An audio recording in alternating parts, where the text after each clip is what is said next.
Asus Zenfone Max M2 is the successor of Asus Zenfone Max M1.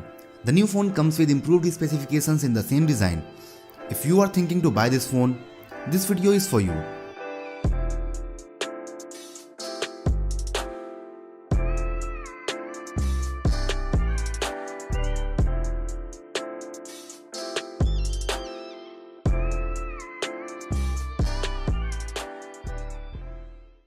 Hey guys, I'm Dipankar back with another video, and this is the full review of Zenfone Max M2.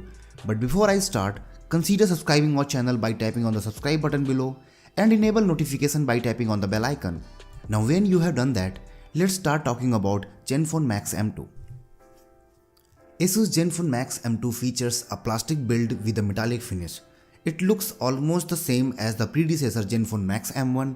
The display size of the phone is same as Max Pro M2, but it has a wider notch. The notch has a front camera flash, LED notification and earpiece.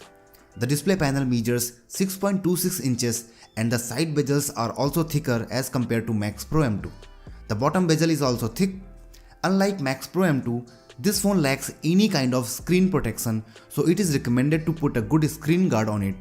The right side has volume rocker and the power button. The left side has a triple slot for 2 nano SIM and a micro SD card. The headphone jack is on the top side and the base side has a speaker and a micro USB port. The back has dual camera setup located on the top left side and the fingerprint sensor is on the center side. It has curvy edges for making it easier to hold. The phone is slippery, and the good thing is that you get a back cover within the box that adds an extra layer of protection. But after adding that cover, access to volume rocker becomes a bit hard. The phone has 6.26 inches IPS LCD display offering 720x1520 pixels of resolution and 19:9 aspect ratio. The display is good and is bright enough to work fine in both indoor and outdoor conditions. The viewing angles are good as well.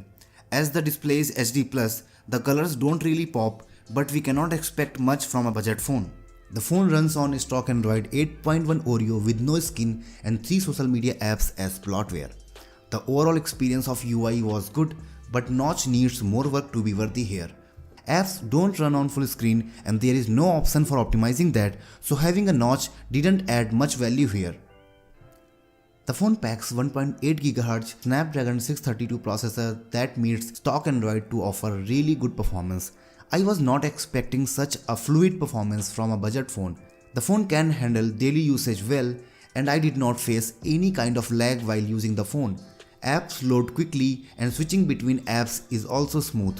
It also has Adreno 506 GPU to handle graphics, and that also does a good job. If I talk about the gaming experience, Asphalt 9 ran in low settings, but gaming was smooth. On low settings, visuals were not too sharp, but gaming experience was good. I also tried PUBG Mobile that ran on low settings as well, but experience on PUBG Mobile was also really good. There were minor frame drops, but that didn't affect overall gaming experience. You have 32GB and 64GB storage options, and you can also expand the storage up to 2TB. You also get free 100GB Google Drive storage for a year, so you have too much storage for meeting your need. The phone has a fingerprint sensor on the back that is quick and unlocks the phone with very good accuracy. It also has a face unlock option that is bit slow but accurate. Max M2 comes with a dual camera setup at the back that includes 13 megapixels primary camera with f1.8 aperture and 2 megapixels secondary camera. It also has 8 megapixels front camera with soft light flash. The camera app is simple, it includes few effects and few modes, and this time the company has also added a pro mode. The daylight shots were detailed, but colors were bit muted and dynamic range was average. So landscape shots were not very good, but close-up shots were really good. The portrait shots were good and I liked the variable depth effect feature. Edge detection was also good. Indoor shots were good, but not the low light shots. Low light shots lacked details and low light shots captured in outdoor conditions had too much of noise. Front camera works good and captures good selfies. It also has the front portrait photo options that works well. Low light selfies were not good and had too much of noise. It can record 4K videos from the rear camera, but I was not impressed with its quality. 1080p videos were better due to EIS and better details. Video recording also struggles in autofocus. Front camera videos were fine, and the company has already promised to push EIS as an update. Asus has included a single bottom firing speaker on this phone, but that impresses. It is really loud and clear. The phone packs 5 magnetic speaker with an XP smart amplifier. The output is balanced with good treble and clear vocals. The output on headphones via 3.5mm headphone jack is also good, but it mostly depends on the kind of earphones or headphones you use. The earpiece is also quite loud and the audio quality is pretty decent. If there is no issue from your operator side, you will get good audio in call, and other people can also clearly get your voice with less background noise. This is a dual SIM phone supporting 4G with voice over LTE on both SIM slots. Other options include Wi-Fi, Bluetooth 4.2, micro USB and GPS. Network reception is good and other connectivity options also work fine. It does not support 5 GHz wireless connectivity, so you cannot connect to high-speed wireless networks.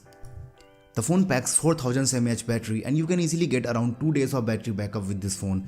Even if under heavy usage, the battery can easily last for a full day. 5 to 6 hours of screen on time is common on the phone. My usage includes mostly YouTube, social media and gaming. It comes with a 10-watt charger. The phone takes around 2 hours and 40 minutes in fully charging from 0 to 100%. Charging is not much fast, but good enough for a budget phone. Even if the Zenfone Max M2 looks exactly like its predecessor, it has improved in many ways. It has a better display, dual camera and better performance. If you are looking for a good phone in sub rupees 10,000 price bracket, you can consider Zenfone Max M2. Selection of stock Android can also be a good reason to buy for many. However, if you can increase your budget, I recommend you to go for Zenfone Max Pro M2. I tried to cover everything you need to know about Zenfone Max M2, but if you still have any question, you can leave it in the comment and I will reply it as soon as possible. That's it for this video. Don't forget to like, comment, share and subscribe. Thanks for watching guys, and see you in the next one.